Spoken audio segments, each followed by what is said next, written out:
بسم اللہ الرحمن الرحیم۔ دنیا میں رہنے والے تمام دوستوں کو قاسم کربلائی کا سلام۔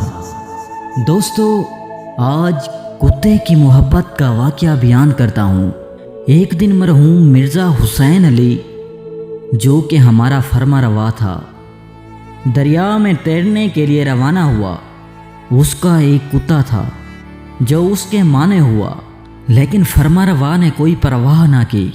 لیکن جیسے ہی اس نے دریا میں کودنے کی کوشش کی، کتا اس کے آگے آ گیا اور فوراً ہی ایک مگرمچھ اسے نگل گیا۔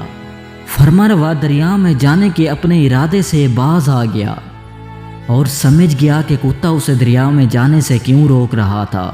جب اس نے دیکھا کہ اس کا منع کرنا کوئی فائدہ نہیں دے رہا، تو وہ سامنے آیا اور اپنی جان کو اپنے آقا کی سلامتی کے لیے قربان کر دیا اور خود کو مگرمچھ کے منہ میں ڈال دیا۔ تو دوستو، یہ ہے کتے کی محبت۔ اگر آپ چاہتے ہیں کہ اسلام کے متعلق ہر نئی ویڈیو پر وقت ملے، تو میرے اس چینل قاسم کربلائی کو سبسکرائب کریں اور ساتھ ہی گھنٹی کے نشان کو دبائیں۔ اگر آپ کو یہ ویڈیو پسند آئے تو آپ سے گزارش ہے کہ اس ویڈیو کو لائک اور شیئر کریں اور نیچے کمنٹس دے کر اپنی رائے کا اظہار کریں۔ والسلام۔